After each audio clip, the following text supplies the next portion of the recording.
Assalamu alaikum dostlar. Bir meselenin tegerегинде sizler менен ой бөлүшкөндү туура көрүп турам да. 2-3 күн мурун bir жакын жолдош баламдын жарык дүйнөгө келген күн экен, анан комментарий жазып койдум. Төрөлгөн күнүң төп болсун, төрүңдө конок көп болсун деп. Анда бир аз убакыт өткөндөн ошол мен жазган комментарийге bir жаш жигит комментарий жазыптыр. Мага бир аз тийишип жазыптыр, чымчып кетиптир. Сизге окшогон кишилер ошо тилди бузат деп эч ойлогон жок элем. Ошо тилге аяр мамиле кылсаңыз, өзүңүздө ушул маселени көп көтөрүп жүрөсүз. Төрөлгөн күн деген туура эмес, туулган күн деп айтылат, туурасы ушундай айтылат деп жазган экен. Ага коммент жазганча болбой дагы бирөө жазды, тилге болушуп жазды. Ал дагы мен чымчып өттү. Негизи төрөлөт деген сөз, төрөлдү деген сөз бул аял затына, кыз балага гана колдонулат. Эркек балдарга туулду, туулган күн деген сөздөр пайдаланат деп жазыптыр да. Эми ушул маселе боюнча мен убагында мындан 10 жыл мурун, 10 жылдан да ашык мурун президенттин тил комиссиясын жетектеп турганда, Учкун акционерлик коомун жетектеп турганда дагы бул маселени өкмөттүк деңгээлде көтөргөн болчумун. Туурасы кандай деп, анткени свидетельство о рождении деген бар. Бизде туулгандыгы тууралуу куәлик дейт да. Ал кезде Тайырбек Дүйшекеевич болсо керек эле, вице-премьер. Мен көтөрдүм ошол өкмөттүк кеңешмеде. Ушуну силер тапшырып жаткан, биз бастырып жаткан документтин аталышы туура эмес, ушул туулгандыгы тууралуу куәлик эмес, төрөлгөндүгү тууралуу куәлик болуш керек деп өзүмдүн жөйлөрүм, аргументтеримди айтсам, алар деле макул болуп, бирок айтышкан бул эми мыйзам менен үлгүсү бекитилип калган экен. Сиздерге тапшырып жаткан куәликтер бизге бир 2 жылга жетет, анан ушул 2 жылдан кийин ушул маселеге кайрылып келели деген сөздү айткан да. Анткени кандай гана документ болбосун, анын үлгүсүн өкмөттүн токтому менен, мыйзамдар менен бекитип коюшат. Образцы документов депчи. Анан ошондо көтөргөн маселе мындай эле да. Негизи эле Кыргызда туулгандыгы тууралуу куәликтүү айтылышы керекпи же төрөлгөндүгү тууралуу куәликтүү айтылышы керекпи? Биз өзүбүз кыргыздар непадам сүйлөгөндө же болбосо кайрылганда же болбосо турмушта пайдаланганда туулду деген сөздү эмне деп айтабыз? Уюң тууду, уусу чебизби, бээң тууду, качангымызы чебиз, эчкиң эгиз тууптур, итиң тууптур, мышыгың тууптур деп бул малдарга, жаныбарларга айтыла турган даректер, айтыла турган сөз да туурабы? Ал эми адамдарга аялың тууду, кызың тууду деп айтпаса керек эле. Кызың төрөдү, качан төрөдү, эмне төрөдү, канчанчысын төрөдү, төрөттөн чыктыбы, жубайың төрөгөн экен деп ушундай даректи айтылат туурабы? Эми Кудай урбадыбы, тиги роддом деле тууткана деп жазылбайт да, төрөткана деп жазылат, туурабы? Же мен туура эмес айтып атамбы? Төрөткана деп айтылат да.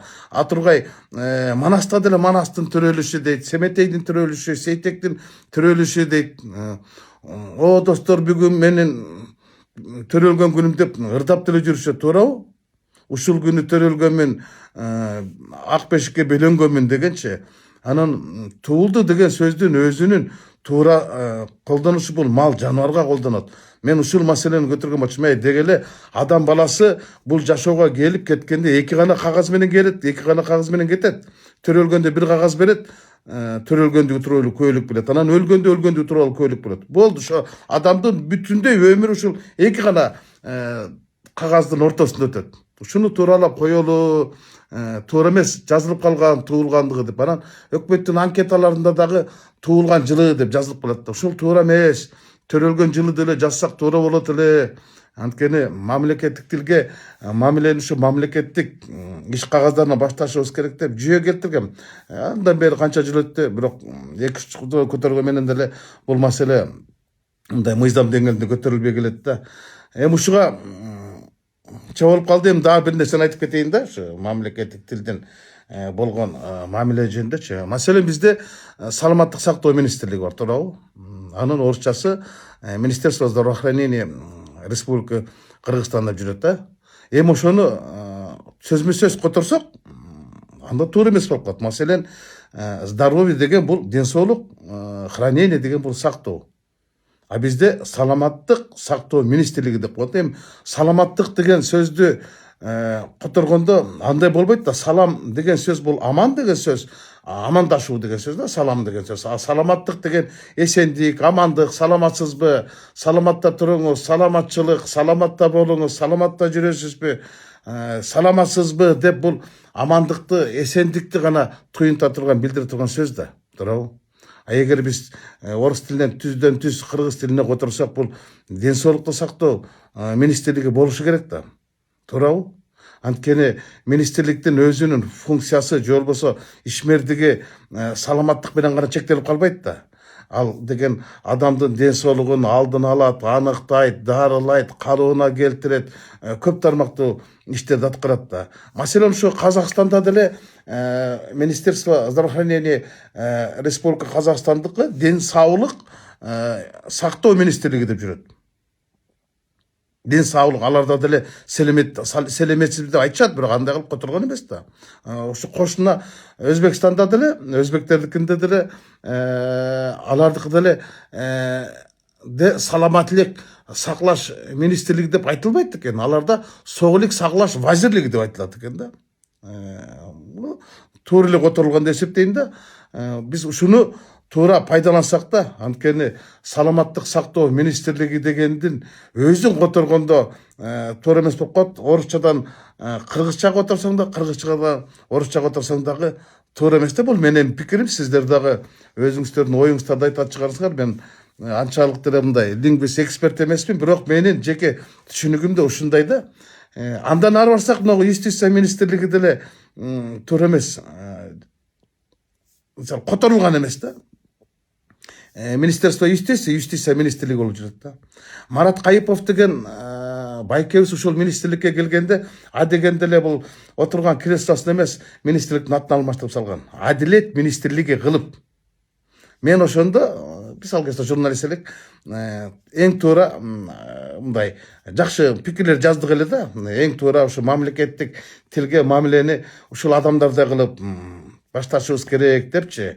Ал киши кетти, кайта эле ошол кишинин артынан эле ошол жанагы Адилет министрлигинин сөзү да кетти, кайта эле юстиция министрлиги болуп калды да. Бирок мына кошуна казактарда деле азырга чейин эле юстиция министрлиги Адилет министрлиги дейт, Өзбекстанда деле Адилет вазирлиги деп жазылат экен. Мына ушуга дагы маани берсек, анан дагы бир нерсе, ушу мен парламентте депутат болуп турганда да көтөрдүм эле, могу ана акыркы редакциясы 2021 жыл чыкты. Уголовный кодекс деп коет да. Бул мыйзамдардын чоң топтому да.